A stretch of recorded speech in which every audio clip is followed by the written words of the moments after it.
미국 정부를 과거만큼 믿지 못하는 거예요. 국방비보다 채권 이자가 더 많이 들어간다. 그 나라의 경제를 믿을 수 없다라고 하는 신호거든요. 미국의 국방비가 1조 달러인데 1조 달러 넘어설 것이라고 생각하고 있어요. 나머지는 비트코인이나 금으로 안전자산 쪽으로 흘러 들어갔죠. 이 공통점이 뭐냐면 달러 약세에 베팅을 한다는 거예요. 트럼프가 달러 약세를 만들어 갈 것이라고 예측을 하고 있는 거예요. 안녕하세요. 저는 경제 스토리텔러로 활동하고 있는 김창익이라고 합니다. 최근에 그 비트코인의 시대라는 책을 쓰고 유튜브 방송을 찍으면서 다양하게 활동을 좀 하고 있습니다. 시청자분들 만나뵙게 돼서 반갑습니다. 2025년 5월 미국과 일본 등 선진국 국채시장에서 불안 신호들이 동시다발적으로 나타났습니다. 그 채권 시장은 최근 구조적 위기의 본질과 주요 촉발 요인은 무엇이라고 보시나요? 라는 질문입니다. 일단 최근 채권 시장에서 그 미국 채권과 일본 국채 시장에서 벌어지고 있는 현상들을 먼저 말씀드릴게요. 그 미국 국채와 일본 국채는 금하고 똑같은 거예요. 그러니까 투자자들 입장에서는 가장 신뢰할 만한 투자 자산이거든요. 묻지도 말고 따지도 말고 산다는 게 미국 국채고, 두 번째가 일본 국채입니다. 이거는 이제 그 미국의 정부의 신뢰도, 일본 정부의 어떤 믿음, 신뢰도를 기반으로 판매되는 상품이에요. 물론 이제 그 수익률도 적당하고 인플레이션을 해칭할 수 있는 이상의 수준이고, 그리고 미국 정부와 일본 정부가 보증을 해주니까 신뢰할 만하죠. 그래서 투자자들은 막대한 돈을, 특히 자산가분들은 원금 보전이 가장 큰 관심사니까 미국 국채가 1호 투자 대상입니다. 최근에 이제 미국 국채와 그 일본 국채 시장에서 그 예전과는 사뭇 다른 현상이 발생하고 있죠. 특히 장기채 그 수익률이 사실은 그 시장 금리를 결정하는 여러 가지 시그널이 되고 있는데요. 이 장기채 수익률이 갑자기 급등하는 현상이 벌어지고 있어요. 그러니까 이 얘기는 뭐냐면 국채 가격이 떨어진다는 얘기거든요. 수익률과 국채 가격은 반비례하기 때문에. 그러니까 즉 이제 국채를 사려고 하는 사람들이 없다는 얘기예요. 반대로 얘기하면 내가 국채를 사줄 때 예전보다 더 많은 이자를 요구한다는 것입니다. 이거는 그 미국 정부와 일본 정부에 대한 투자자들의 신뢰가 예전 같지 않다는 것을 나타내주는 신호예요. 그럼 왜 이런 신호들이 자꾸 나타날까요? 특히 최근에 이런 신호들이 트럼프 집권 이후에 관세 전쟁, 그리고 여러 가지 환율 전쟁, 그리고 여러 가지 이제 말들을 바꾸면서 정책 변수들이 이제 불확실성이 많이 커지면서 채권 시장에서 투자자들이 지금 채권을 사지 않는, 그래서 채권 수익률이 올라가는 현상이 발생하고 있는 겁니다. 그러니까 왜 이런 현상이 발생했냐면 일단 미국 정부를 과거만큼 믿지 못하는 거예요. 물론 트럼프가 여러 가지 변덕스러운 정책들을 펼칩니다. 전략적으로. 그러니까 사실 트럼프만큼 일관된 정책을 펴는 사람은 없어요. 근데 이제 시장에는 불확실한 시그널을 일단 주죠. 그 시그널들을 금융시장이 해석을 하는데 불확실하다고 해석을 하는 겁니다. 사실은 그 트럼프의 패턴을 알고 나면 가장 확실한 신호인데 금융시장에선 그거를 불확실하다고 자꾸 신호를 주는 거예요. 누군가가 그 신호를 주길 원하고 있는 거죠. 자, 그러면 이 본질이 뭘까요? 일단 미국 정부를 왜 채권시장에서 믿지 못하다고 해석을 하는 걸까요? 일단 미국 정부가 국채 규모가 36조 달러를 넘어섰어요. 국채 이자만 1년에 8,800억 달러 정도를 내고 있고, 이게 조금만 더 불어나면 아마 올해는 이제 1조 달러 넘어설 것이라고 생각들을 하고 있습니다. 과거 제국주의 시대에나 그 모든 패권 국가들이 그 채권의 이자로 국방비보다 많이 지출할 경우에는 그 패권이 끝나가는 징조라고 생각을 해요. 왜냐하면 국방력과 경제력이 그 정부, 그 패권의 어떤 보증 역할을 해주는 힘인데, 국방비보다 채권 이자가 더 많이 들어간다. 이건 이제 그 나라의 경제를 믿을 수 없다라고 하는 신호거든요. 근데 36조 달러에 대한 이자가 현재 지금 1조 달러에 육박하고 있고, 올해 말 정도면 아마 지금 천조국이라고 해서 미국의 국방비가 1조 달러인데 1조 달러 넘어설 것이라고 생각하고 있어요. 그러니까 이제 미국의 정부의 신뢰도를 더 이상 믿을 수가 없다라는 것이죠. 그리고 일본 정부도 마찬가지입니다. 일본 정부도 그 잃어버린 30년을 극복하기 위해서, 디플레이션을 극복하기 위해서 그 저금리 정책을 펼치면서 정부가 마중물로 많은 돈을 지출했어요. 그래서 GDP의 250% 부채 규모가, 미국이 지금 이렇게 난리를 치고 있는데 부채 규모가 GDP의 130%쯤 됩니다. 그러니까 미국은 사실 아직까지는 그 경제 규모에 비하면 국채 규모가 그다지 큰 게 아니에요. 일본에 비하면. 그러니까 일본이 훨씬 더 지금 안 좋은 상황입니다. 사실은 그 경제 규모에 비해서 국채를 많이 발행을 했죠. 그러니까 이렇게 이제 그 정부를 믿을 수 없다라는 신호가 자꾸 시장에서 나타나고 있고, 이것이 국채 시장에서 지금 채권을 사지 않겠다, 채권을 살 때 더 많은 이자를 요구하는 현상으로 나타나고 있는 것입니다. 여기서 이제 중요한 것은 뭐냐면 그 미국의 규모, 국채 규모가 어제 오늘 일이 아니에요. 사실은 바이든 정부 때 그 한 해 동안에, 물론 이제 그때 코로나 시국이기도 했지만 2조 달러 이상의 재정 적자를 낸 적도 있습니다. 그리고 모든 정부가 사실은 그 공화당 정부 때는 감세, 그리고 민주당 정부 때는 복지 지출이 늘어나면서 사실은 이유가 어찌됐든 간에 결과적으로는 많은 재정 적자를 냈었어요. 근데 왜 하필 이제 와서 트럼프 정부 때 유독 지금 재정 적자 문제가 더 많이 부각되는 것일까요? 자, 그 현대 통화 이론이라는 게 있거든요. MMF 이론이라고. 그러니까 그 법정화폐, 그러니까 미국은 기축통화국이기 때문에 달러를 찍어내면 그 국채를 갚을 수가 있습니다. 그래서 사실은 이 구조를 정확히 알고 나면 미국은 그냥 달러를 찍어서 부채를 갚으면 되니까 부채 규모를 걱정할 필요가 없다라고 얘기를 했었어요. 근데 왜 지금 이제 그 부채 규모를 걱정해야 되냐면 미국이 국채를 발행할 수는 있어요. 그거는 뭐 FED와 재무부가 합의해서 미국 재무부가 국채를 발행하고 FED가 달러를 찍어서 사주면 되거든요. 간단한 문제입니다. 근데 문제는 뭐냐면 국채를 사는 국가들, 그러니까 외환보유고로 국채를 그동안 많이 샀던 중국, 일본, 한국, 대만 등이 더 이상 국채를 안 사려고 해요. 왜냐면 미국이 기축통화라는 그 힘을 정치적으로 이용하고 있어요. 지정학적으로. 그러니까 지금 러시아와 중국을 그때 스위프트망에서 배제를 시켰죠. 그러니까 정치적으로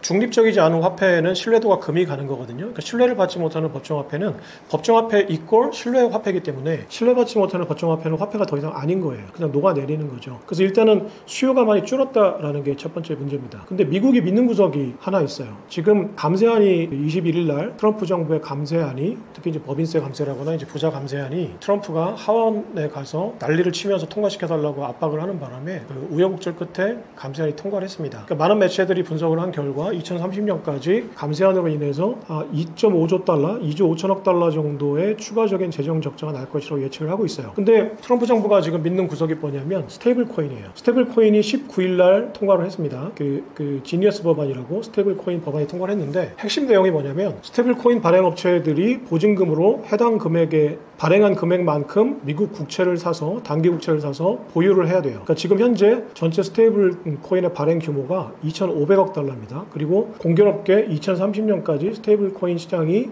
2조 5천억 달러 규모로 커질 것으로 예측을 하고 있어요. 그렇다면 지금 감세안으로 인한 재정 적자 규모 2조 5천억 달러에 대해서는 스테이블 코인 시장이 채권을 팔아서 얼마든지 충당할 수 있는 상황이에요. 그만큼 이제 스테이블 코인 시장이 미국 정부 입장에서 중요해진 거죠.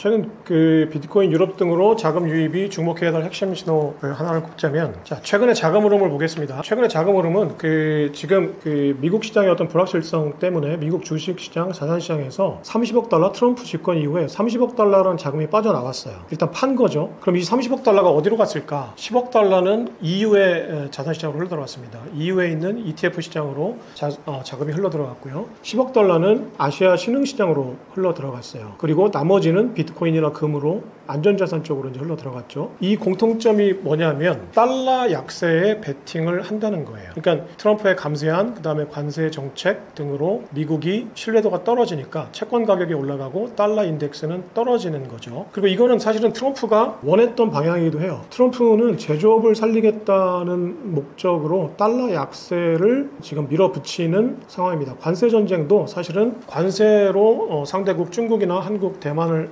일본을 압박해서 사실은 그 해당국의 위안화 평가절상, 원화 평가절상, 엔화 평가절상을 만들어 내려고 하는 거예요. 공통점이 뭐냐면 반대로 얘기하면 달러의 평가 절하를 하려고 하는 거거든요. 그러니까 관세 4월 2일 날 관세 전쟁을 시작하면서 중국과 우리나라 환율이 많이 올라갔어요. 그러니까 이게 왜 그러냐면 중국과 우리나라가 그 관세 전쟁에 따른 협약을 시작하면서 사실은 결국은 트럼프의 요구 조건을 받아들여서 관세를 철회하고 자국의 통화를 평가 절상할 것으로 시장이 예측을 하고 있는 거예요. 그럼 결과적으로는 달러가 약세가 될 것으로 예측을 하는 거죠. 그러니까 달러가 약세가 된다는 거는 달러 표시 자산들, 특히 미국의 주식이나 채권 등이 가격이 떨어질 거라는 얘기거든요. 그러면 달러 표시 자산을 그동안 샀던 투자했던 금융 세력 또는 개인 투자자들의 돈이 빠져나가서 평가 절상되는 화폐 쪽으로 투자가 되겠죠. 당연히 그 나라 자산들이 가격이 오를 테니까. 이런 지금 자금 이동의 흐름이 발생하고 있는 거예요. 여기서 공통점은 달러 약세라는 겁니다. 그러니까 지금 시장은 결과적으로 달러 약세가 될 것이라고 예측을 하고 있고 트럼프가 달러 약세를 만들어 갈 것이라고 예측을 하고 있는 거예요.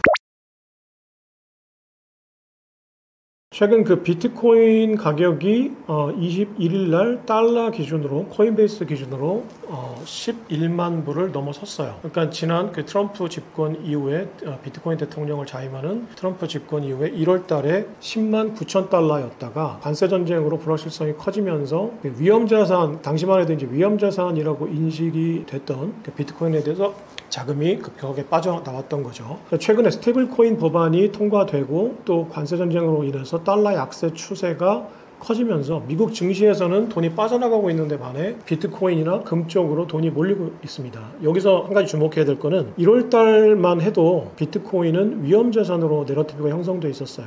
그러니까 그냥 나스닥과 동조현상을 보이면서 나스닥 주식이 매그니피센트 7 주식이 떨어지면 비트코인도 같이 떨어지는 추이를 보였었습니다. 대체적으로는. 근데 중간중간에 나스닥보다는 조금 덜 떨어지는 현상이 그 추세를 보였었고, 그리고 나스닥이 계속 떨어지는데 중간에 갑자기 비트코인은 반등하는 추세를 보이면서 위험자산과 안전자산이라는 내러티브가 이렇게 혼합된 혼란스러운 양상을 그동안 보였었어요. 근데 이번에 그 11만 달러를 비트코인이 넘어서고 신고가를 갱신하면서 이제 투자자들 사이에서 비트코인은 안전자산이라는 내러티브가 이전보다는 확고하게 자리를 잡고 있는 상황인 것 같아요. 그러면 이 내러티브가 확산되면 시소 게임이거든요. 어떤 기울기가 한쪽으로 갑자기 쏠리게 되면 기울어지는 속도는 더 빨라지는 거거든요. 그러면 이번 그 신고가 갱신을 계기로 비트코인이 안전자산이라는 어떤 그 이야기들이 투자자들 사이에서 앞으로 급속도로 확산될 것이라고 생각됩니다.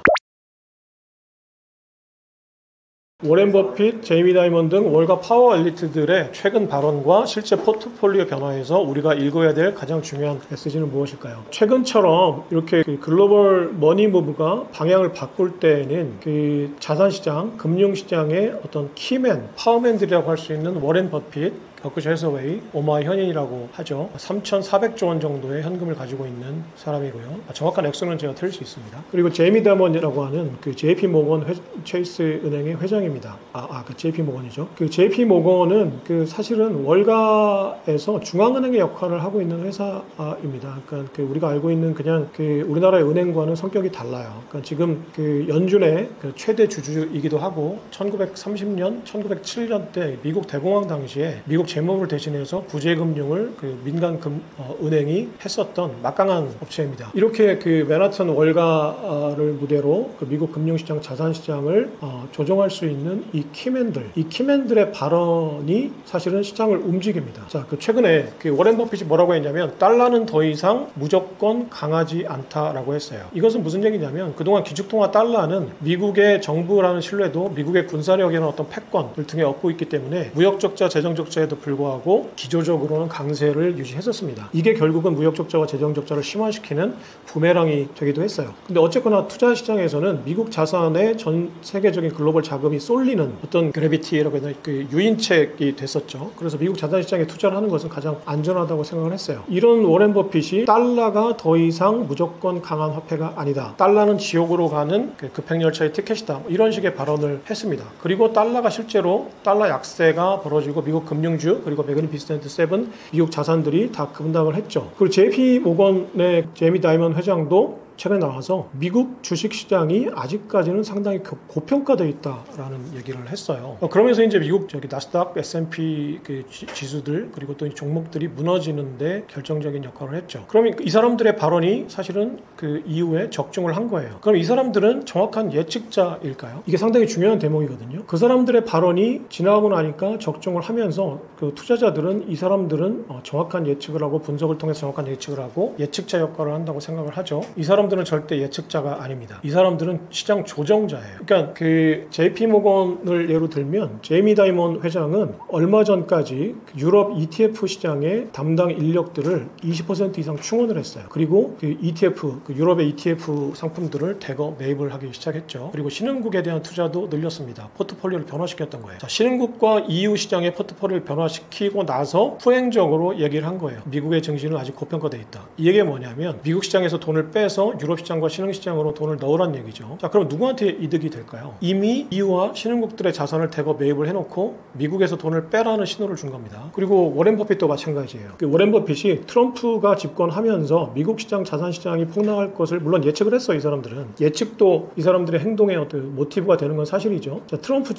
집권하자마자 미국 자산시장이 가격이 떨어질 것을 알고 워렌 버핏은 미국 자산시장에서 돈을 빼서 현금화시켰죠. 여기서 대거 뺐던 것들이 미국의 금융 주식의 지분이었어요. 자, 미국 금융 지분들을 다 빼고 현금화시켜 놓은 다음에 미국 달러가 더 이상 무조건 강하지 않다. 그러니까 미국 자산시장에서 그 금융사들의 지분이 주가가 떨어졌죠. 자, 이 사람 그 워렌 버핏도 결국은 예측을 한 것이 아니라 자신의 포트폴리오 변화에 맞게 시장 참여자들을 움직이기 위해서 발언을 한 겁니다. 자, 그럼 이 사람들은 왜 이런 발언을 했을까요? 결과적으로도 그렇고 의도적으로도 이 사람들은 자신들의 포트폴리오의 이익을 극대화할 수 있는 방향으로 자신들이 발언을 한 겁니다. 왜냐하면 시장들이 자신들의 입에 주목을 하고 자신들의 발언에 따라서 투자자들이 움직인다는 사실을 경험적으로 알고 있었어요. 그렇다면 자신들의 발언이 시장에 영향을 준다는 사실을 알고 있는 이 사람들의 발언이 중립적일까? 여기에 주목해 봐야 됩니다. 이 사람들의 발언은 중립적이지 않아요. 자신들의 이익에 최대 부합하는 발언들을 하고 있는 거죠. 여기에 주목하고 저 사람들의 발언의 의도가 무엇인지를 해석하는 게 투자할 때 상당히 중요합니다. 신뢰의 중심이 국가에서 대체 자산으로 이동하는 현상은 투자자에게 어떤 변화의 기회를 의미할까요? 화폐 시스템은 신뢰 시스템입니다. 신뢰의 체계가 곧 화폐 시스템이에요. 자, 신뢰의 대상이 투자자들의 신뢰의 대상이 국가에서 대체 자산으로 이동하고 있다는 거. 이거는 화폐 시스템의 변화. 넓게 보면 화폐 시스템이 결정해주는 경제 시스템의 변화를 의미합니다. 자, 현재 법정화폐 시스템은 정부에 대한 신뢰, 간단히 얘기해서 정부에 대한 신뢰를 바탕으로 하고 있어요. 근데 정부에 대한 투자자들의 신뢰가 떨어졌다. 라는 것은 법정화폐 시스템이 붕괴되고 있다는 얘기입니다. 법정화폐 시스템은 달러 시스템이죠. 그러니까 결국은 투자자들의 신뢰가 미국 정부에 대한 신뢰가 떨어진다는 것은 미국 정부의 신뢰를 보증금으로 하고 있는 달러 패권이 약화되고 있다는 것이고요. 이거는 그 미국이 앞으로 법정화폐 달러 시스템을 운영하는데 더 막대한 비용이 들어간다라는 사실입니다. 자, 막대한 비용이 들어간다는 것은 유지가 어렵다라는 거고 붕괴가 시작됐다는 거죠. 그리고 그 신뢰의 대상이 투자자들의 신뢰의 대상이 금과 비트코인으로 가고 있는데 특히 금은 근본이제의 보증금이었고 비트코인은 새롭게 떠오르고 있는 신뢰, 알고리즘을 바탕으로 한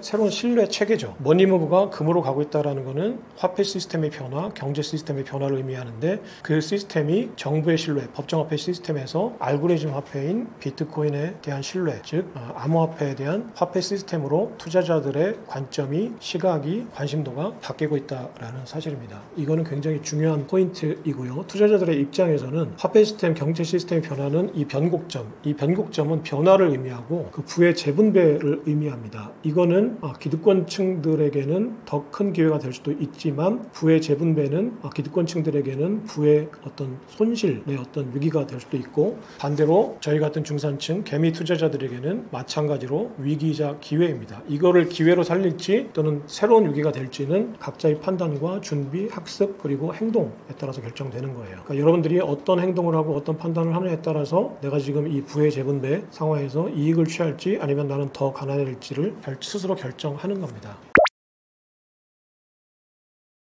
워렌 버핏은 사실은 굉장히 이중적인 발언들을 했어요. 워렌 버핏은 빌 게이츠와 더불어서 대표적인 그 암호화폐 부정론자거든요. 그러니까 암호화폐는 아무런 가치가 없다, 가치가 제로가 될 거다라고 줄곧 얘기를 하고 있습니다. 그런데 그러면서 남미에 있는 한 암호화폐 그 거래소인가 블록체인 업체인가에 대규모 투자를 해놓은 상황이에요. 그러니까 자신의 말과 행동이 다른 사람이죠. 그러니까 이런 사람들의 말을 곧이곧대로 믿으면 안 되고요. 이 사람들의 입술을 볼 게 아니라 이 사람들의 손끝이 지금 무엇을 하고 있는지를 봐야 됩니다. 무엇을 클릭하고 있는지를. 그 제이미 다이먼도 사실은 그 달러 패권을 가지고 돈을 벌었던 발행권, 신용 창출, 대출 가지고 돈을 벌었던 대표적인 투자은행의 회장입니다. 이 사람은 자기 개인적으로 비트코인에 투자를 하고 비트코인의 가치를 깨달았다고 하더라도 자리에 앉아있는 이상, 그 자리에 앉아있는 이상 달러 패권을 지키기 위해서 자신들의 그 수익을 지키기 위해서 비트코인을 맹공했어야 됐죠. 실제로 2022년까지 제이미 다이먼은 비트코인은 폰지 사기라고 했던 사람이에요. 그리고 이 사람도 뒤에서는 JPM 코인을 발행하고 블록체인 기술을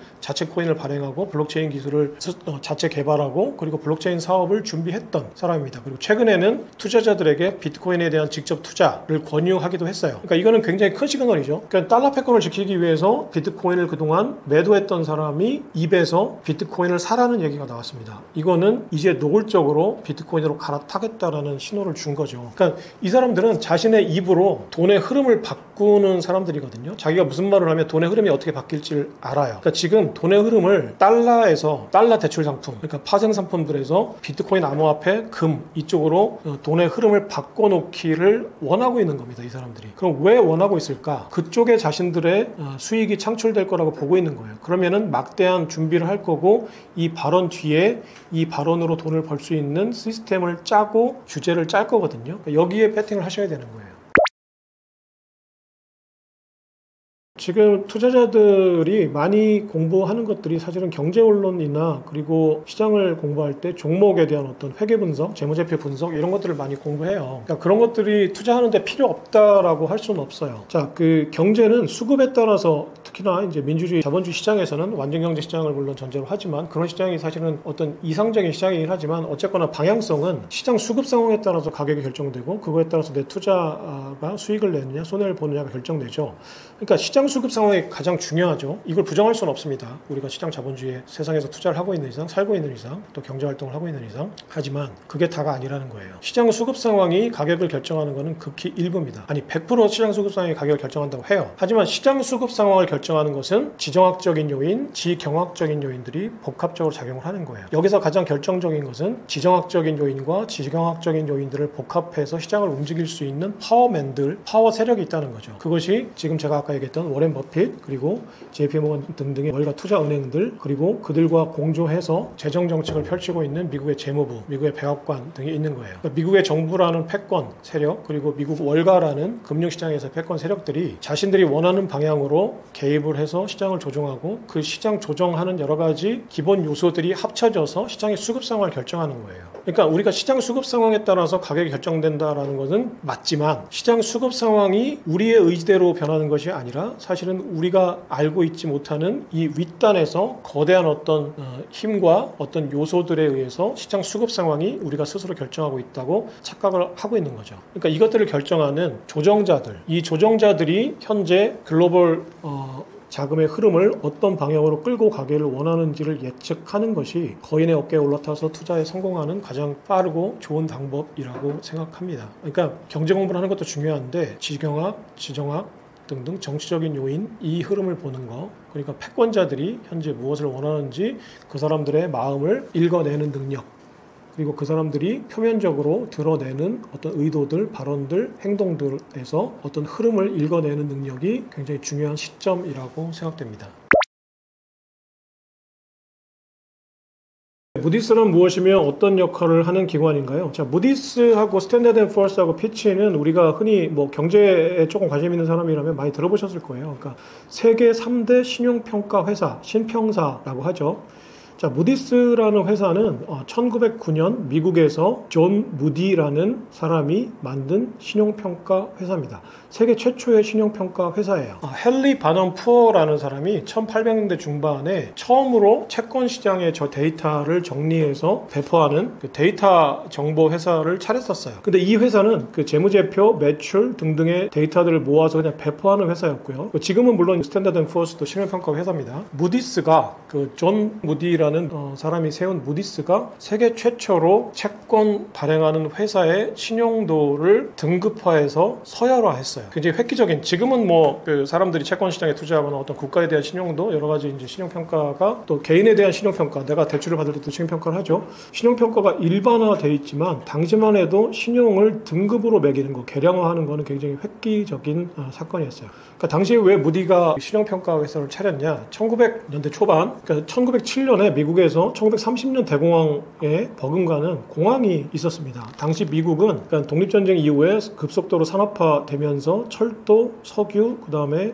철강 등 인프라에 관련된 회사들이 급격하게 늘어나면서 산업이 호황이었죠. 1920년대에는 미국의 광란의 호황이라고 할 정도로, 특히 이제 1차 세계전, 2차 세계전을 겪은 다음에 유럽 시장이 망가지니까 미국이 광란의 20년대를 겪었고, 그게 이제 결국 대공황이 이어지는데, 그 전에도 미국에서는 이미 철강 회사 유명하죠. 카네기, 록펠러 등등이 철도, 철강으로 돈을 번 재벌들이잖아요. 그 카네기, 록펠러 등등이 나중에 이제 모든 불황기 때 철강, 철도 회사들을 합병하면서, 여기에 이제 JP모건이 결정적인 역할을 했습니다. 합병하면서 독점 회사로 거듭나게 되는데, 그 전까지만 해도 철도, 철강 회사들이 수십 개, 수백 개, 수천 개 있었어요. 자, 이 회사들이 막 난립할 때 투자자들이 채권에 투자해야 되는데 그 회사 정보가 너무 많은 거예요. 그러니까 그 헨리 바넌 푸어가 처음에 이제 그 채권 데이터들을 그 정보들을 시장에 내놓으니까 시장의 정보의 비대칭성은 줄어드는데 이제 거꾸로 데이터가 너무 많으니까 이 데이터를 어떻게 해석하느냐의 문제가 또 이제 벌어지기 시작했어요. 그러니까 이때 이제 존 무디가 보고 시장에 데이터가 많은데 사람들이 저걸 어떻게 일일이 보지? 내가 회계장부 보는 수고를 덜어줄게. 대신에 돈을 내라고 해서 만든 게 신용평가. 지금 현재 트리플 A, 미국이 얼마 전에 신용등급 강등 당하면서 최고 윗등급이었던 트리플 A에서 AA1 등급으로 한 단계 강등 당했죠. 그러니까 이 등급 체계를 만든 게 무디스라고 보시면 됩니다. 네, 그러니까 제가 지금 말씀드린 대로 일단 채권 시장이 커졌다는 거예요. 그러니까 원래 런던에 근거했던 유럽의 금융사들이 있었죠. 이 유럽의 금융사들이 돈을 버는 방법은 금본위제 당시에는 영국 왕실 그리고 각국의 왕실의 금광에서 금을 채굴해서 왕실의 금을 조달해주는 금 밸류 체인을 장악한 것으로 돈을 버는 거였어요. 근데 금본위제는 여러 가지 이유로 사실은 위기를 맞았었죠. 그러니까 전쟁을 치를 때마다 정부가 돈을 많이 쓰고 금의 양보다 훨씬 더 많은 화폐를 발행하게 되는 일들이 반복되면서 금본위제가 본질적으로 위협을 받고 있었던 시기입니다. 1800년대 말기, 1800년대 초반부터 1800년대 100년 동안에 계속 반복적으로 프랑스와 영국 간의 전쟁, 유럽에서 여러 가지 전쟁들을 치르면서 영국 왕실, 프랑스 왕실 등 주요국들의 왕실은 화폐 발행을 남발하면서 사실은 금본위제가 위기 상황에 처해 있었던 때고 1900년대로 넘어오면서 이 금본위제를 어떻게 할지에 대해서 각국이 고민을 하고 있었던 때입니다. 그러니까 금본위제로 돈을 벌었던 금융사들, 런던 베이스의 금융사들이 새로운 먹거리가 필요했던 거예요. 새로운 신사업이. 그 새로운 신사업이 뭐냐면 미국 식민지 독립 이후에 미국의 산업이 거대하게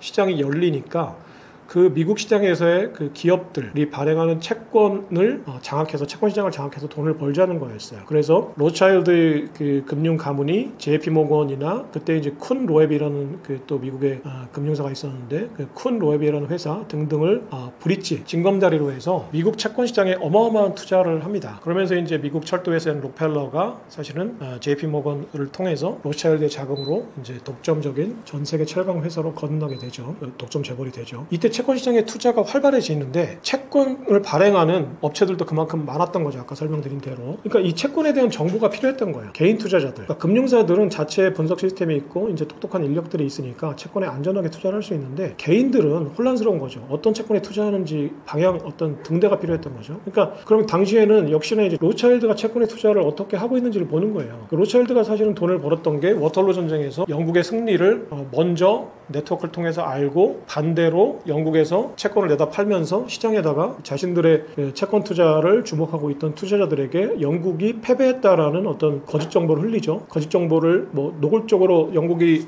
패배했다라고 했던 건 아니지만 투자자들이 로스차일드의 채권 매도를 보고 영국이 패배했다라고 이제 해석을 한 거죠. 근데 사실 그 반대였죠. 그러놓고 나서 나중에 이제 사재기를 합니다. 싸게 채권 가격을 떨어뜨려 놓고 채권을 사들여서 로스차일드가 지금 거대 금융 가문으로 이제 성장을 하는 계기가 됐어요.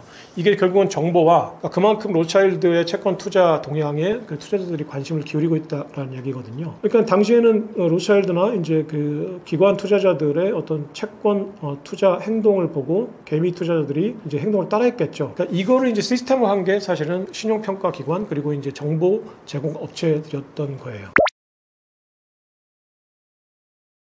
자, 이 신용평가 업체들 모든 것들이 사실은 그 태생은 순수하지는 않겠지만 그러니까 현재의 모습과는 다른 어떤 의도를 가지고 출범을 합니다. 무디도 마찬가지로 무디스를 설립한 것도 시장의 어떤 등대 역할을 하겠다. 그러니까 많은 정보들을 해석해서 내가 투자자들이 직관적으로 투자에 도움이 되는 어떤 등급제를 시행을 하겠다라고 했죠. 물론 이제 처음에 의도했는지 안 했는지 모르겠지만 이런 등급제는 필연적으로 권력화가 돼요. 자, 이 신용등급 회사들의 신용등급이 나의 투자를 결정하고 그 투자를 결정하는 거에 따라서 채권 가격이 결정되니까 결국은 하나의 권력이 되는 거죠. 자, 이 권력이 됐을 때 큰 손들은 이 권력을 장악하고 싶어 합니다. 그리고 중간중간에 무디도 그렇고 스탠다드 앤 푸어스도 그렇고 여러 가지 그 지분 구조의 손바뀜이 있었어요. 경영난을 겪었겠죠. 계속 줄기차게 잘 됐던 회사는 없으니까 탄생한 지 지금 100년이 넘었으니까 여러 가지 그 굴곡이 있었을 거예요. 이 굴곡 때 저가 매수를 한 게 워렌 버핏의 버크셔 해서웨이였어요. 그러니까 원래 버크셔 해서웨이는 2000년대 초반에 이 무디스의 지분을 20% 정도 매입을 합니다. 그리고 매입을 한 다음에 자신의 투자 포트폴리오에 맞게 사실은 무디스를 이용해서 권력을 휘두르기 시작하죠. 그러면서 그 대표적으로 2009년에 금융 위기가 나고 무디스에 대한 무디스 신용평가에 대한 어떤 회의론, 그리고 정치권의 공격이 빗발치니까 그 정치권의 어떤 공격을 회피하는 수단으로 무디스의 그 지분을 축소시켜요. 그래도 현재 지금 워렌 버핏 버크셔 해서웨이가 가지고 있는 무디스의 지분이 13.3% 정도 돼요. 20%에서 절반가량 축소되긴 했지만 여전히 10%가 넘는 지분을 가지고 있는 대주주고요. 그리고 우리가 레리 핑크가 이끌고 있는 10조 달러 이상을 자금을 운용하고 있는 블랙록이라는 세계 최대의 자산 운용사. 그 금융위기 이후에는 사실 JP모건보다는 사실은 블랙록 회사가 훨씬 더 시장 장악력이 큽니다. 물론 아직까지는 관행상 JP모건의 회장이 큰 역할을 하고 있지만 사실은 블랙록의 레리 핑크 회장이 최고의 파워맨이라고 할 수 있어요. 이 레리 핑크 회장이 운영을 하고 있는 블랙록이라는 회사도 8% 정도의 지분을 가지고 있습니다. 그리고 블랙록과 함께 세계 최대의 그 자산 운용사 중에 하나로 꼽히는 뱅가드, 피델리티 등이 또 각각 또 7, 8% 정도의 지분을 가지고 있어요. 이들 회사들 3개 회사의 지분만 합쳐도 30%가 넘습니다. 이것은 세계 최대의 헤지펀드이고 세계 최대의 자산 운용사들이에요. 이 자산 운용사와 헤지펀드가 지분을 가지고 있는 대주주로 있는 무디스가 중립적인 신용평가를 할 수 있다고 생각하는 것은 굉장히 순진한 발상이죠. 투자시장에서 순진하다는 얘기는 내가 가장 멍청한 투자자라는 얘기입니다. 그렇게 생각하시는 것은 투자에 결코 도움이 되지 않아요.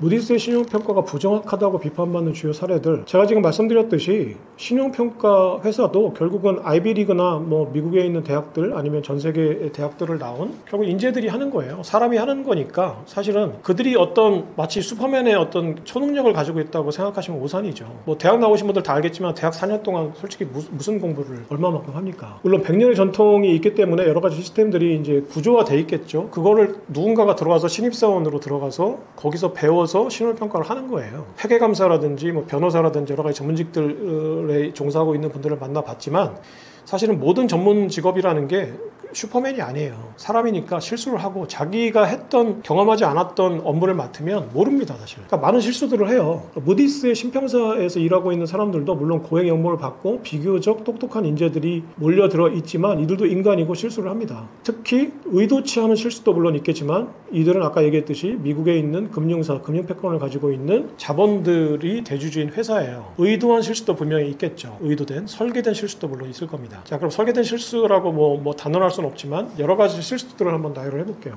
일단 IMF 외환위기 때 한국에 대한 국가 신용도를 무디스가 굉장히 건전하게 신용도를 잡았었어요. 근데 IMF 사태 직후에 갑자기 신용등급을 강등해버립니다. 그러니까 우리는 IMF 구조조정을 통해서 IMF가 발생할 당시보다 국가의 어떤 펀더멘탈이 좋아졌는데 거꾸로 IMF가 발생하기 전에는 신용도를 좋게 등급을 매겨놓고 IMF가 발생해서 구조조정이 한창일 때 신용등급을 낮춰서 투자자금이 썰물처럼 빠져나갔어요. 이거는 위기를 극복하는 과정에서 투자자금이 빠져나간다는 것은 다시 그 위기가 심화되는 거거든요. 그러니까 위기를 가속화시키는, 그러니까 중립적일 수가 없는 거죠. 그러니까 재미로 자꾸 제가 양자역학 얘기를 계속 하게 되는데 관찰자가 관찰하는 순간 그 관찰 대상의 어떤 상태가 결정되는 거잖아요. 그러니까 이 사람들이 매기는 신용 등급은 중립적일 수가 없어요. 신용 등급을 매기는 순간 그 회사에 투자자금이 몰리거나 투자자금이 빠져나갑니다. 그럼 그 신용 등급 자체가 그 투자 대상의 신용도를 변화시켜요. 자, 그러니까 이런 실수들, 이런 어처구니없는 실수들이 수차례 반복됩니다. 2008년도 리먼 사태 직전에도 이 사람들은 그 당시에 CDO 등등의 이제 여러 가지 채권들이 있죠. 신용도가 낮은 대상으로 이제 그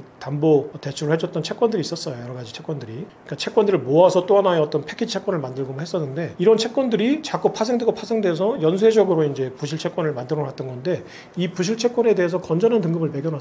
근데 갑자기 리먼 브라더스가 파산하고 금융위기가 오니까 그제서야 신용등급을 조정합니다. 그러면 진짜 위기가 왔을 때, 위기 직전에 안 좋은 상황에서는 신용등급을 좋게 매기고 위기가 왔을 때 와서 조정 중인 상태에서는 신용등급을 낮추니까 위기를 더 부추기는 역할들을 하는 거죠. 그러면 이런 경험들을 했을 때 자신들이 위기 때 신용등급을 낮추면 위기가 부채질된다 또는 가속화된다는 사실을 알고 있는데도 신용등급을 낮춘다는 거는 그 신용등급을 낮춘 거에 무디스의 어떤 의도가 담겨 있다고 봐야 되는 거죠. 자금의 흐름을 자신들이 원하는 어떤 방향으로 바꾸고 싶었던 겁니다. 그리고 EU 국가들이 어떤 재정 위기가 있었을 때가 있었죠. 2003년 이라크 전쟁 이후에 석유값이 급등을 하니까 EU 주요국들이 재정이 어려워지면서 주요국들은 망해도 부자는 망해도 3년을 간다고 버티는데 프랑스하고 독일은 버티는데 피그스 국가들 포르투갈, 아이르랜드, 그리스 등등이 못 버텼어요. 그리고 국가 부도 디폴트 선언을 하죠. 이때도 그 국가들에 대해서 건전등급을 매겼었어요. 근데 2010년에 디폴트 선언을 하니까 그제서야 또 신용등급을 낮춥니다. 그러면서 또 자금들이 이 국가들의 채권을 급속도로 파니까 이 국가들이 결국은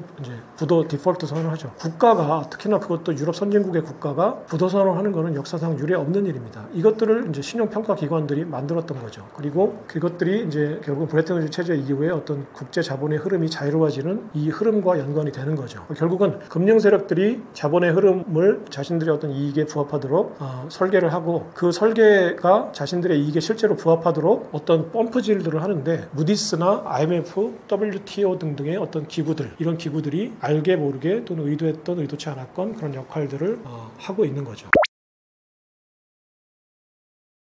최근에 그 트리플 A에서 이제 AA 이제 1으로 무디스가 강등을 했거든요. 물론 이거는 이제 스탠더드 앤 포어스가 그 2011년도에 그 3대 신용평가 기관 중에서 최초로 미국의 신용등급을 강등시켰어요. 그때 이제 제가 그 에스더프트라는 게임 회사에 투자했다가 거의 10배 수익이 났던 게 다 도람이 됐던 경험이 있었거든요. 그러니까 그만큼 그 자산시장에서는 이들의 어떤 그 등급이 굉장히 중요한 신호 역할을 해요. 물론 이제 그 미국의 신용등급 강등이 처음은 아니니까 충격의 여파가 그 당시만큼 센 건 아닌데 일단 방향성을 어떤 결정해주는 이 등대 역할, 그러니까 그 수신호 역할을 하는 거예요. 그러니까 무디스가 지금 사실은 그 미국이 신용등급을 강등해야 될 때인가, 또 새로운 신용등급이 지금 어떤 필요할 때인가, 뭐 이런 때라고 생각이 되는데 갑자기 이제 뜬금없이 어떻게 생각하면 뜬금없이 지금 미국의 신용등급을 강등시킨 거거든요.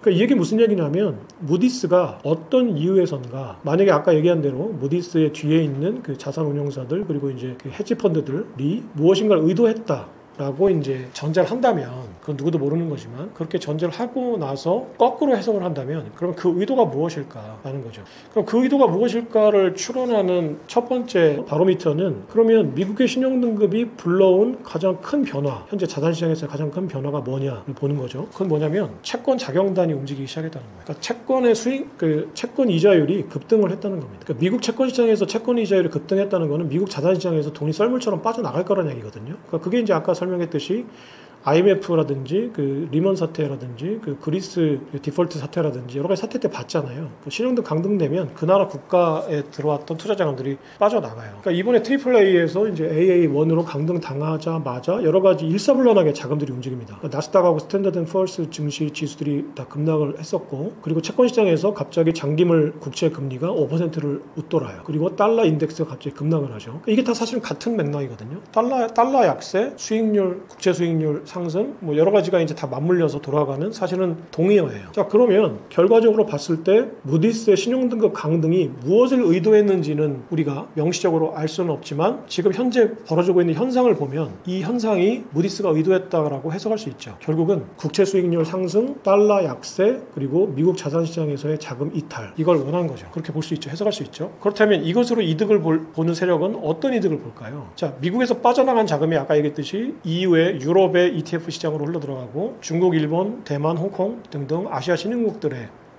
그 자산시장으로 흘러들어갑니다. 30억 달러가 빠져나와서 20억 달러가 그쪽으로 흘러들어가고 10억 달러 정도가 금과 비트코인 등 다른 대체 자산으로 흘러들어갔습니다.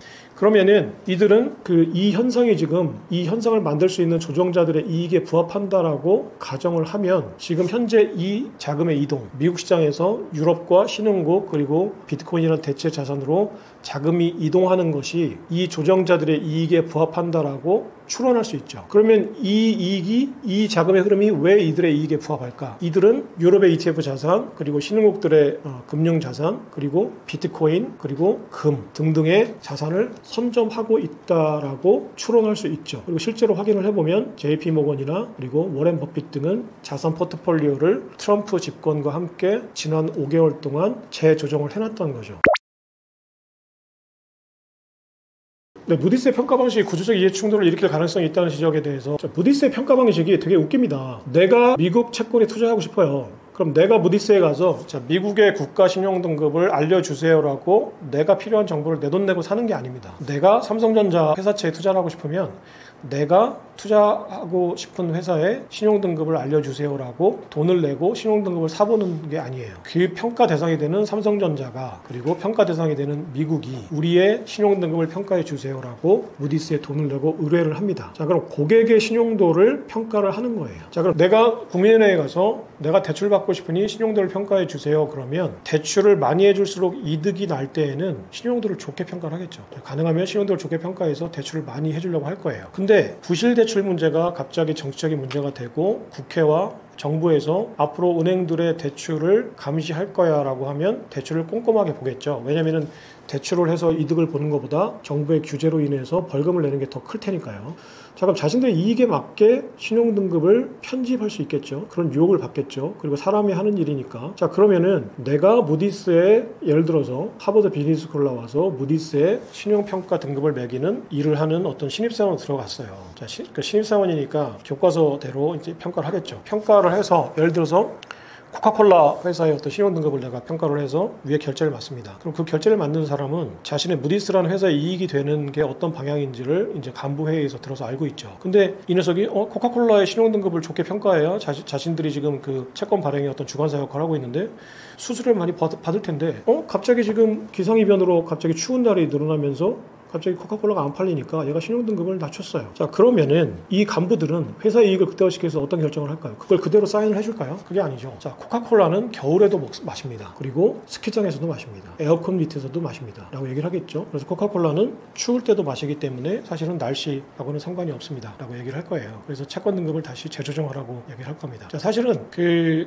인력 구조는 이런 위계 질서 때문에 그 안에서 선의의 어떤 판단자가 있다고 하더라도 결국은 그 회사의 이익에 맞게 편집이 됩니다. 예, 제가 기자 출신이긴 하지만 기자들의 기사도 이런 식으로 편집이 됩니다. 그러니까 광고주의 어떤 이익에 맞게 편집국장이 데스크들에게 지시를 내리고 데스크들이 기자들의 기사를 판단하고 게이트키핑을 하는 과정에서 그 회사의 이익을 극대화시키는 방향으로 기사들이 선택됩니다. 그렇다고 해서 기자들이 거짓말을 쓰는 건 아니죠. 하지만 선택을 받거나 받지 못하거나 하는 방법으로 그 회사의 언론사의 이익이 되는 방향으로 기사들이 편집돼서 나가는 거죠. 기사가 바뀌는 건 아니지만 그 기사들이 선택되는 과정에서 전체적인 기사의 방향이 편집이 되는 거죠. 그러니까 모든 자본주의에서 모든 영리 기업들은 자사의 이익이 극대화되는 것이 가장 큰 사명이죠. 주식회사는 주주의 이익을 극대화시키는 것이 가장 큰 사명이죠. 무디스는 워렌 버핏과 그리고 벤가드와 그리고 블랙락의 이익을 극대화시키는 것이 자신들의 이익이 사명인 거죠. 자, 그렇다면 이 자신들이 평가하는 고객이 돈을 내는데 자신들의 고객의 이익을 극대화시키는 방향이 무엇인지를 판단을 하겠죠. 자, 그러면 이 평가가 중립적이지 않다라고 100% 단언할 수 있을 겁니다. 네, 신뢰성을 어떻게 판단해야 될까요? 네, 신뢰하면 안 됩니다. 신용평가기관은 신뢰하면 안 돼요. 아까 얘기했듯이 이들의 이익이 나의 이익과 일치하지 않을 수가 있어요. 이들의 신용평가 결과를 신뢰하면 안 됩니다. 이들은 민간기업이고 영리법인입니다. 공정성과 중립성, 객관성으로 포장이 돼 있지만 이 포장된 걸 뜯고 나면 어떻게든 그 회사, 그리고 그 주주회사, 그리고 그 회사들이 몸담고 있는 어떤 정치 권력, 그리고 이해관계자들의 이익에 부합되도록 모든 것들이 편집돼 있어요. 자, 근데 우리가 그러면 왜 이 기관들의 어떤 평가를 바라보고 의지해야 되는가? 신뢰할 수는 없지만 왜 의지해야 되는가라는 거예요. 여러 가지 이유가 있습니다. 신뢰할 수는 없지만 시장을 지배하고 있어요. 그러니까 무슨 얘기냐면 여러 가지 실수, 그리고 과오, 잘못, 그리고 의도, 잘못된 의도, 악의 등등이 공개가 되고 밝혀지면서 신뢰된 흠이 갔는데 여전히 시장은 이들의 신용평가를 받지 않으면 채권을 발행할 수 없는 식으로 이미 구조화가 돼 있어요. 프레임화가 돼 있어요. 그러니까 이게 왜 그러냐면은 1907년에 대공황을 겪고 나서 채권 시장의 어떤 신뢰평가가 중요하다는 사실을 깨달은 무디가 이제 만든 게 무디스였죠. 자꾸 무디 하니까 마치 그 전현무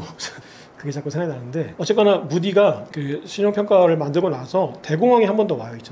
1930년도에. 그러면서 SEC 그 증권거래위원회가 앞으로 채권을 발행할 때는 이들의 신용등급을 받으라고 권고를 합니다. 공식적으로 인정을 해줘요. 왜냐하면 필요하니까. 시장이 혼란스러우니까. 그래놓고 나서 결정적으로 1971년도 닉슨 쇼크 이후에 글로벌 자본시장이 자유화되죠. 그러니까 근본위제에서 달러가 벗어나고 그리고 달러에 연동되어 있는 고정환율제에서 각국의 환율제가 이제 고정환율제를 벗어나니까 모든 나라의 금리가 자국 화폐의 수요 공급에 따라서 변합니다. 이 변동성을 해칭하기 위해서 헤지펀드들 그리고 파생상품들이 발생을 하고 이 헤지펀드와 파생상품들의 어떤 그 이익을 쫓아서 글로벌 자금이 전 세계적으로 이동을 하게 되죠. 자, 이러면 글로벌 자금이 전 세계적으로 이동을 하니까 이제 각국들은 세금이 아니어도 채권 시장을 통해서 자본 충당 재원을 마련할 수 있게 됐어요. 특히 미국이 그랬죠. 미국이 브레튼 우즈 체제 당시만 해도 지금 현재 36조 달러 중에 30조 달러 이상이 사실은 브레튼 우즈 체제가 붕괴된 1970년대 이후에 그 발행된 채권이거든요. 그러니까 각국 정부들이 채권을 발행해서 재원 조달을 하게 되니까 이 신용 평가가 훨씬 더 중요해졌어요. 그러니까 국가들조차 무디스라는 신용 평가 기관에 목줄을 넘기게 된 거죠. 자, 그리고 더욱 결정적이었던 거는 2004년도 바젤 협약에서 바젤 2라는 규정이 있는데 이것들은 은행들이 대출을 해줄 때 자기자본 규약이라는 게 있어요. 그러니까 내가 신용도에 따라서 만약에 1,000만 원 대출을 해줬으면은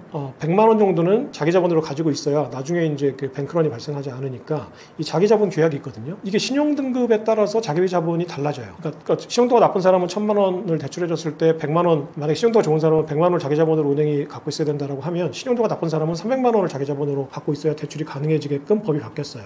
그러니까는 이 신용도에 따라서 은행들이 자기자본을 마련해야 되니까 은행들의 자본 조달 그 여건이 신용도에 따라 달라지는 거죠. 그러니까 전 세계 금융사들이 무디스의 신용평가에 따라서 자기자본 조달 비용이 달라지고 전 세계 국가들이 무디스의 신용평가에 따라서 그 채권 조달 비용이 달라졌던 거예요. 근데 이게 이미 법제화가 돼 있어요. 앞으로는 세계 3대 신용평가 기관에 신용등급이 없으면 채권 조달을 못하게 되는 상황이 되니까 지금 믿지는 못하겠지만 어쨌거나 받아야 되는 거예요, 법적으로. 자, 일단은 이 법률 규제 프레임 때문에 일단 우리는 어쩔 수 없이 이 신용평가 기관에 의지해야 될 수밖에 없고요. 그리고 이게 네트워크 효과라는 게 여기서도 적용이 돼요. 그러니까 상대방이 이 법률 규제 때문에 상대방이 이 신용평가를 보고 투자를 합니다. 그러니까 투자의 현상이 이 신용평가 기관들의 어떤 신뢰도를 떠나서 많은 투자자들이 이 신용평가를 보고 투자를 하니까 투자의 방향을 가늠해 볼 수 있죠. 그러니까 실질적으로 신뢰도의 여부하고는 상관없이 투자자들의 방향성을 결정해주는 역할을 해요. 그리고 법적 프레임 때문에 이 신용평가 기관들의 평가가 없으면 투자 자체가 불가능한 상황이 됐습니다. 이게 그 금융 세력들, 그러니까 금융 패권을 가지고 있는 금융 세력이 가장 독점화를 만드는데 가장 많이 썼던 사실은 수단이 규제 프레임을 만드는 거예요. 그러니까 법적으로 반드시 그렇게 해야 되게끔 해놓는 거죠. KYC 등등 그 자기 신분 인증 같은 거 있잖아요. 이게 금융사들이 아니면 자기 신분 인증을 못하게끔 하니까 사실은 빅테크들이 그 금융시장에 발을 담글 수 없는 그 진입장벽이 됐던 거죠. 이 규제 프레임 자체가 그러니까 막대한 돈을 들여서 로비를 합법적으로 하고 국회와 미국 행정부가 법을 만들어서 자신들의 그 나와바리에 다른 그 경쟁자들이 침범할 수 없게 이제 그 장벽을 쌓아놓은 거죠. 이게 굉장히 무서운 겁니다. 그러니까 그래서 지금 현재 빅테크들이 막대한 자본력과 그리고 그 데이터로 이 규제 프레임을 뚫으려고 하는 거예요. 자, 경쟁자들이 이 규제 프레임을 뚫어야 경쟁을 하니까 지금은 막대한 자금이 있고 기술력이 있고 그 막대한 데이터를 가지고 있어도 다른 업체들이 다른 영역에서 금융 사업을 할 수 없는 거는 이 규제 프레임 때문에 그런 거거든요. 그러니까 믿을 수는 없지만 현실적으로 사용해야 된다는 거죠.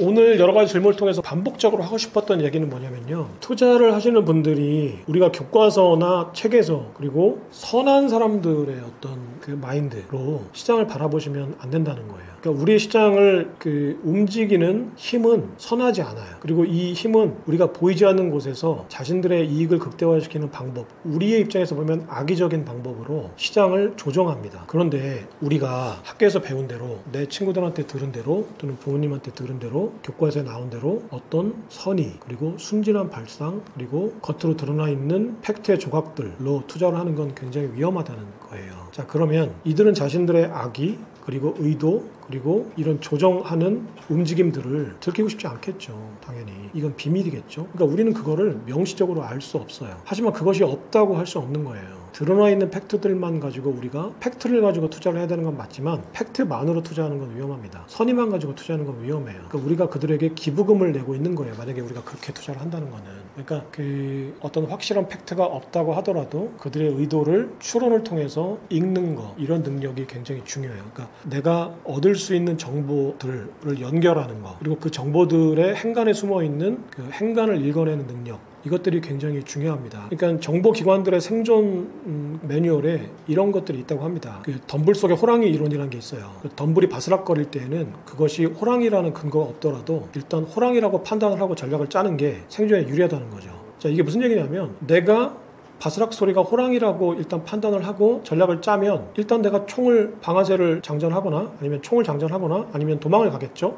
근데 그게 나중에 알고 보니까 호랑이가 아니라 쇠향쥐라거나 그냥 바람에 풀숲이 흔들리는 거였어요. 그럼 나는 그냥 그 장전하는 어떤 손가락의 움직임 그리고 뛸 때 들었던 그 에너지 정도를 소비한 걸로 끝나겠죠. 근데 그게 내가 만약에 그걸 호랑이라고 판단하지 않고 호랑이한테 잡혀먹힌다면 그거는 내 목숨이 왔다 갔다 하는 일이잖아요. 그러니까 여러 가지 가지수를 종합해 봤을 때 일단은 호랑이라고 보수적인 판단을 하는 게 나의 생존에 유리하다는 거죠. 투자 시장에서도 마찬가지입니다. 여러 가지 보이지 않는 손들이 뒤에서 시장을 움직이는데 그 움직이는 손들을 일단 호랑이라고 판단하고 전략을 짜는 게 굉장히 유효하다는 거죠. 그렇다면 워렌 버핏과 JP 모건의 제이미 다이먼과 그리고 트럼프 행정부에 있는 누가 있을까요? 그 재무부 장관 스콧 베센트 재무부 장관이 사실은 월가의 패밀리들입니다. 이 패밀리들의 어떤 발언과 그 발언 뒤에 숨겨진 의도를 일단 호랑이라고 가정을 하고 해석을 하는 게 우리의 투자에서 어떤 생존과 수익을 내는데 훨씬 유리하다는 거예요. 만약에 우리의 판단이 틀렸다면 그냥 클릭하는데 손가락 힘을 좀 더 들인 정도의 에너지를 낭비한 거겠죠. 근데 만약에 우리의 판단이 맞았는데 그렇게 판단하지 않는 방향으로 반대 방향으로 움직인다면 내가 투자한 돈을 다 잃을 수 있다는 겁니다. 그럼 어떻게 판단해야 될지 그리고 드러나 있지 않은 정보를 어떻게 해석해야 될지를 알 수 있는 거죠. 그것들을 단지 팩트가 아니라는 이유만으로 해석 자체를 하지 않는다는 것은 훨씬 더 큰 모험을 감수하는 용기 있는 행동이에요. 그렇게 무모한 용기를 발휘할 필요는 없을 거라고 생각합니다. 감사합니다.